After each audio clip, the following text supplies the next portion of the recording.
Bonjour à tous et bienvenue à ma nouvelle vidéo de mes nouvelles compositions musicales que je vais vous interpréter ici au saxophone. Alors pour commencer, je vais vous interpréter une nouvelle composition musicale qui est un nouveau morceau que j'ai composé de moi-même, qui est sur le thème japonais, encore vu que je compose beaucoup sur du thème japonais, comme vous le savez très bien. Alors je l'ai surnommé les guerriers japonais, que je vais vous montrer ici de plus près à l'écran pour que vous voyez dans les moindres détails. Alors, comme vous le voyez ici au niveau du titre, voilà, je l'ai bien surnommé les guerriers japonais. Au niveau tonalité, il est en do majeur. Car ici, au niveau des clés, comme vous le voyez au début des portées, il n'y a aucun bémol ni aucun dièse, ce qui prouve bien déjà que nous sommes en do majeur. À part juste que par contre, je n'ai pas commencé par un do, mais que j'ai eu l'idée de commencer plutôt par un la. Comme vous le voyez ici sur ma première mesure, sur mon premier rythme de croche de double, ainsi que de terminer par un La à ma dernière mesure ici, sur mon dernier temps, en une noire point d'orgue, que vous voyez ici juste avant la double barre de mesure qui veut dire que c'est terminé, quoi. Voilà. Alors, pourquoi ai-je choisi ce titre, Les guerriers japonais? Ben voilà, j'ai choisi ce titre, Les guerriers japonais, car à travers ce morceau, déjà à travers ses notes, ben je ressens déjà ce côté japonais. Et alors, selon les rythmes que j'ai rajouté aussi les croches de double, des rythmes assez rythmés, assez carrés, un peu comme dans les musiques militaires aussi, justement. Alors voilà, ça m'a fait penser justement à des musiques militaires, voilà, qui représentent des soldats et tout ça, quoi. Pendant les périodes de guerre et tout ça. Donc voilà, ça m'a fait penser à ça, mais avec ce côté japonais, justement. Alors ben, j'ai eu l'idée, justement, voilà, justement, de surnommer ce titre Les guerriers japonais. Voilà, comme par exemple, voilà, parce qu'à travers ce morceau, ben voilà, ça me fait penser à l'histoire des Japonais, comme à l'époque Edo, qui voulait dire Tokyo avant, quoi, parce que Tokyo, actuellement, la capitale japonaise avant, était Edo. Voilà, vu qu'avant c'était Edo et non pas Tokyo, voilà. Et l'ancienne capitale du Japon avant, c'était Kyoto, l'ancienne capitale impériale du Japon. Voilà, à cette époque-là, à l'époque d'Edo, voilà, c'était l'ancienne capitale Kyoto, pardon. Voilà. Et c'est pour ça qu'après l'époque Edo, vu qu'ils ont décidé de faire la capitale là, ils ont décidé de remettre le nom de la capitale, mais différemment, qui est devenu Tokyo. Parce que si vous remarquez bien, dans Kyoto, si on inverse, ça veut dire Tokyo dans le sens inverse en fait. Donc Tokyo porte le nom de Kyoto en fait, mais dans le sens inverse. Comme ça, ils ont eu l'idée de mettre le nom de l'ancienne capitale Kyoto à la nouvelle capitale, voilà, qui est Tokyo en fait, voilà. Enfin bref. Donc alors voilà, j'ai surnommé cette composition musicale Les guerriers japonais. Voilà, car à travers ce morceau que j'ai composé, ben voilà, je ressens à travers ces notes, voilà, ce côté militaire japonais, à travers les rythmes que j'ai indiqués, les croches de double par exemple, des rythmes qui vont assez vite, assez carrés, comme dans les musiques militaires et tout ça, quoi. Donc voilà quoi, avec ce côté japonais, donc ça me fait penser à l'histoire des Japonais, comme par exemple justement à l'époque Edo, au temps des samouraïs par exemple, qu'ils étaient des anciens guerriers japonais traditionnels en fait. Les samouraïs c'était des guerriers japonais à l'époque Edo. Donc voilà, c'est ça que j'ai eu l'idée de surnommer les guerriers japonais parce que à travers ce morceau que j'ai composé, ben voilà, je ressens un peu comme une histoire à propos des samouraïs, de leur vécu, tout ça du temps du Japon d'avant, au Japon ancien, quoi, de l'époque Edo, quoi. Donc voilà, c'est ça que j'ai eu l'idée de surnommer les guerriers japonais, quoi. Vu qu'il y a ce côté assez carré, assez militaire, à travers les notes à travers les notes et les rythmes que j'ai indiqués, avec ce côté japonais, rythmé, assez carré, militaire. Donc voilà, quoi. Que je vais vous interpréter ici. Écoutez.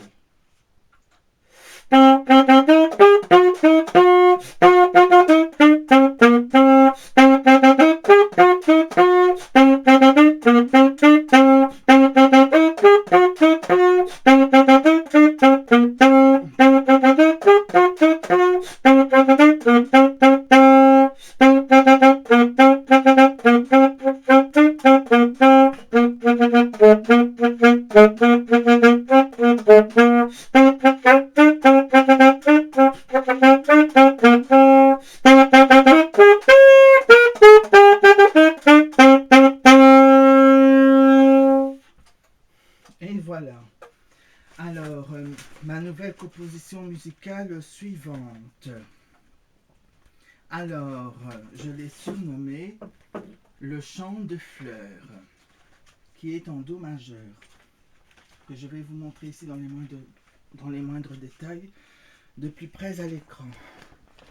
Alors, ici, comme vous le voyez au niveau du titre, je l'ai surnommé le chant de fleurs. Au niveau de tonalité, il est bien en do majeur, car ici, au niveau des clés, comme vous le voyez ici au début des portées, il n'y a aucun bémol ni aucun dièse, ce qui prouve bien que nous sommes en do majeur. Et la preuve ici, je commence bien par un do grave, en une noire, et je termine ici par un do médium en une blanche, mon do de la deuxième octave, sur mes deux derniers temps à ma dernière mesure, juste avant les doubles barres de mesure, comme vous le voyez ici. Alors, pourquoi ai-je choisi ce titre, le chant de fleurs? J'ai choisi ce titre, le chant de fleurs, car à travers ce morceau, justement, je l'ai indiqué au niveau du tempo, adagio, qui veut déjà dire un tempo lent. Donc voilà. Donc alors, j'ai choisi au niveau du titre, le chant de fleurs, car à travers ce morceau que j'ai composé, voilà, je revois de la couleur, pour commencer, de la beauté. Je vois et je ressens un lieu de calme, un peu comme un champ vide, sans personne, sans rien autour, quoi. Donc voilà, je vois à peu près un lieu de calme, un lieu de beauté, de lumière, de couleur, un peu comme un champ de fleurs, tout simplement. Donc ça m'est venu directement à l'esprit. Je me suis dit, ben voilà, ça me fait penser par exemple à un champ de fleurs. Vu que je ressens de la couleur un peu comme les fleurs de couleur, vu que je vois et que je ressens à travers ce morceau un lieu de calme un peu comme des champs par exemple, parce qu'il n'y a personne, qui n'a rien, que c'est vraiment le vide, le calme total, quoi. Donc voilà, j'ai eu cette image en tête et c'est ça que je tenais de surnommer cette composition musicale que j'ai composée de moi-même, le chant de fleurs, que je vais vous interpréter ici à l'écran. Écoutez.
Et voilà.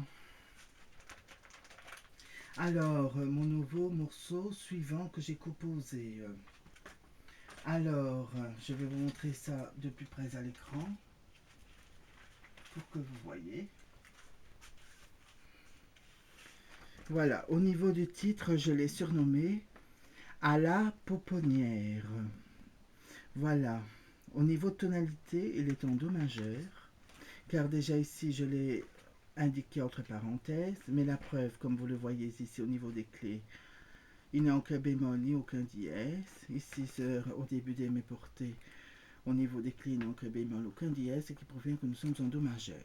La preuve ici, j'ai bien commencé par un do, sur mon premier ton qui est une noire, Et j'ai terminé aussi par un dos ici en une blanche point d'or comme sur mes 2 derniers temps à ma dernière mesure, juste avant mes doubles barres de mesure, comme vous le voyez ici. Et au niveau du tempo, je l'ai aussi indiqué, comme vous le voyez juste ici au-dessus, Adagio, qui veut dire tempo lent en italien.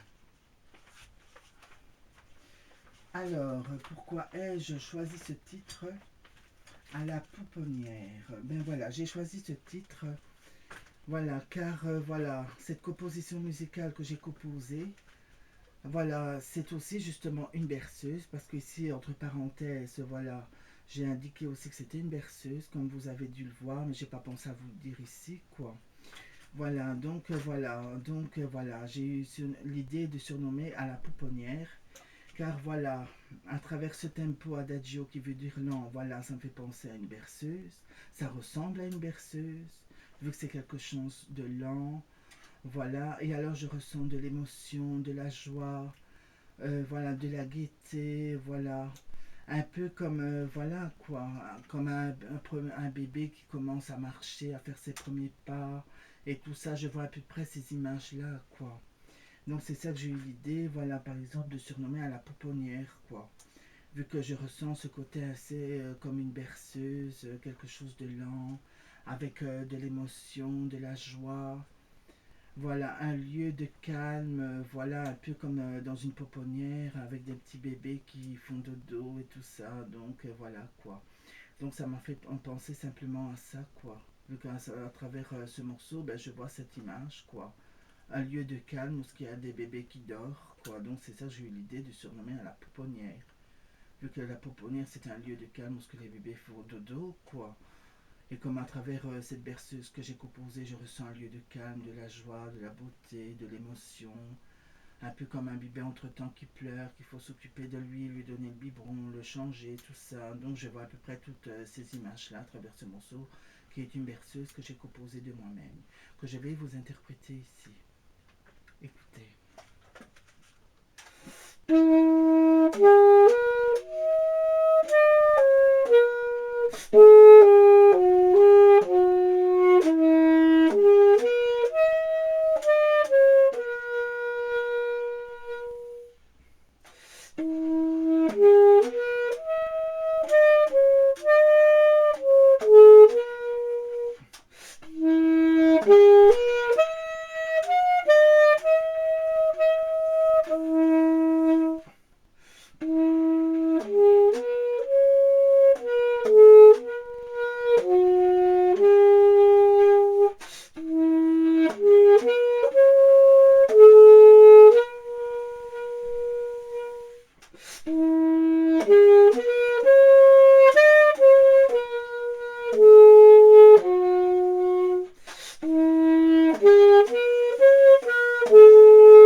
Et voilà pour cette nouvelle vidéo de mes nouvelles compositions musicales que je viens de vous interpréter sur saxophone afin de vous les faire découvrir.